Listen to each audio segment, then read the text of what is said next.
On the evening of February 20th, 2002, the Tokyo Philharmonic Orchestra performed to a different kind of crowd. They weren't there to hear Mozart or Brahms or Sibelius or Holst, they were there to hear Final Fantasy. Judging from the reaction and subsequent world tours playing everywhere from the Sydney Opera House to the Royal Albert Hall, the world was ready to take the music of this new emerging media seriously, with Final Fantasy's Nobuo Uematsu leading the vanguard. But for all the celebration his compositions received, they were never featured in an actual rhythm music game. Until now, behold Elite Beat Dissidia, Theatrhythm Final Fantasy.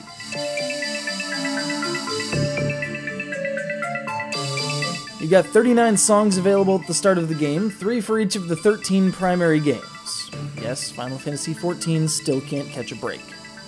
In the series mode, each batch of 3 includes 1 field track, 1 battle track, and 1 event track, bookended by opening and closing themes.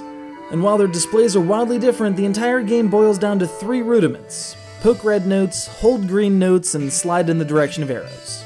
Field tracks see your team traversing a familiar series backdrop, occasionally sliding your target up and down to follow held notes, and trying to cover the greatest distance in search of moogles bearing gifts. Battles break the incoming notes into 4 lines, though your inputs are the same regardless. Quality play here lets you fire spells and techniques at your enemies in attempts to cut them down and score some item drops. Finally, event tracks play video footage of memorable Final Fantasy moments behind a linear but omnidirectional cursor.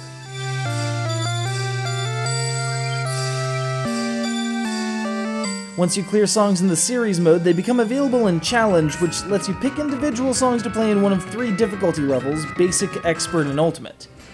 And if these charts weren't enough, you can go down to the Chaos Shrine for alternate versions of most of the available tracks, offered in field battle pairs that often yield crystal shards needed to unlock the rest of the 29-member cast, as well as collectible cards for the sake of, well, collecting. In total, there's 55 playable tracks, 80 if you count the intro and outro pieces for the series versions, and even more if you don't mind dropping a bucket track on DLC. Yes, 3DS DLC. I came close to complaining, but then I saw that Cosmo Canyon was available and, well, Cosmo Canyon. DLC aside, my only real gripe with the game is that the sound often overpowers the 3DS speakers, but with a decent set of headphones, that issue is alleviated. My only fake gripe is that now I have the urge to replay all of the Final Fantasies. All of them.